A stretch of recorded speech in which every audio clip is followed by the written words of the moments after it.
क्या प्रकाश मुनि नाम साहेब के जो पूरे देश के एक बहुत बड़े वर्ग के आराध्य हैं, ऐसे आश्रम के ऊपर अवैध निर्माण कर अतिक्रमण कर और दादागिरी कर गुंडागिर्दी कर और वहाँ पर कब्जा कर रहे हैं। प्रशासन उसके लिए, शासन उसके लिए मौन है।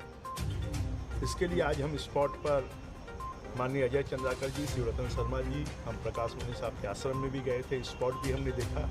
नगर निगम के अधिकारी भी थे। उन्होंने कहा कि चारों तरफ 5-5 मीटर का अवैध निर्माण हुआ है, परंतु शासन प्रशासन उस अवैध निर्माण की मौन स्वीकृति दे रहा है, उसको तोड़ने का काम नहीं कर रहा है। और इससे एक बहुत बड़ा असंतोष पैदा हो रहा है कि आने वाले समय पर कभी भी कानून व्यवस्था की स्थिति पैदा हो सकती है। तो किसी भी स्तर पर इस प्रकार की गुंडागिरी, दादागिरी और आम आदमी के साथ तो हो ही रही है, परंतु एक संत के साथ में ये हो तो ये बर्दाश्त से बाहर है।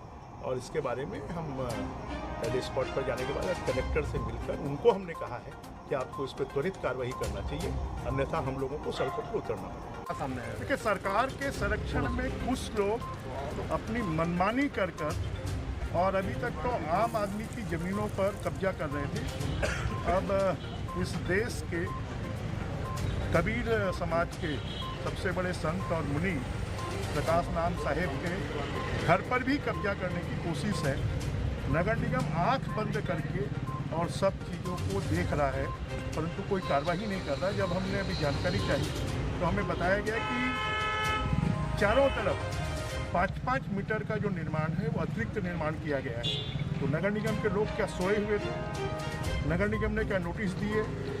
इस बात की जानकारी सार्वजनिक होनी चाहिए कि किस नाम से किसका भवन कब नक्शा पास हुआ है, नगर निगम ने कब नोटिस दी है और इसको हटाने के लिए क्या कार्रवाई की जा रही है। FAR में भी कार्रवाई और FAR में जो दुरुपयोग किया जा रहा है, और सिर्फ इतना ही नहीं, रायपुर शहर में और अन्य ऐसे जितने भवन बन रहे हैं, हमारी जानकारी में कि यहाँ से 500 मीटर दूर और भवन बन रहा है, उसमें भी इसी प्रकार से। तो जो भी प्रभावशाली लोग, जो सत्ता पार्टी से जुड़े हुए लोग नियम की धज्जियाँ उड़ाकर निर्माण कर रहे हैं, उनको तुरंत हटाया जाना चाहिए और ये गुंडागिर्दी सत्ता पार्टी से जुड़े हुए लोगों की बंद हुई। मेयर ने ट्वीट किया है कि अवैध निर्माण हटा दिया गया और किसी का भी निर्माण हो उस पर कार्रवाई होगी। इस पर क्या? ये तो हम देख रहे हैं ना, हटाया कहाँ है? आप भी देख लीजिए, ये तो आपके सामने है।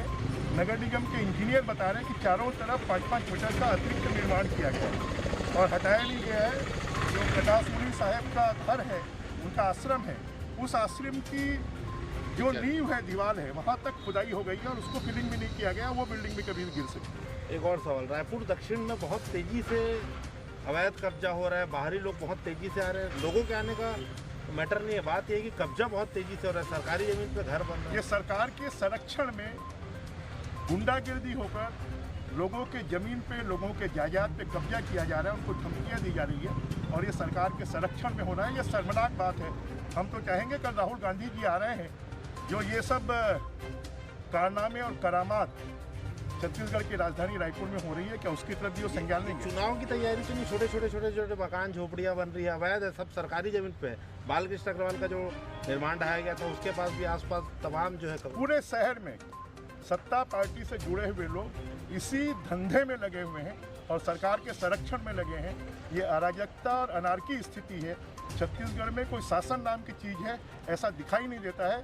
सत्ता पार्टी, कांग्रेस पार्टी के लोगों को रायपुर शहर में और पूरे छत्तीसगढ़ में कब्जा करने की खुली छूट दे दी है। आज कलेक्टर अवैध निर्माण की खुली छूट दे दी है। कलेक्टर को कुछ निर्देश दिए शाम के लिए 7:30 बजे कलेक्टर से हम इस संदर्भ में मिलने जाएंगे और उन्होंने समय दिया 7:30। चलिए।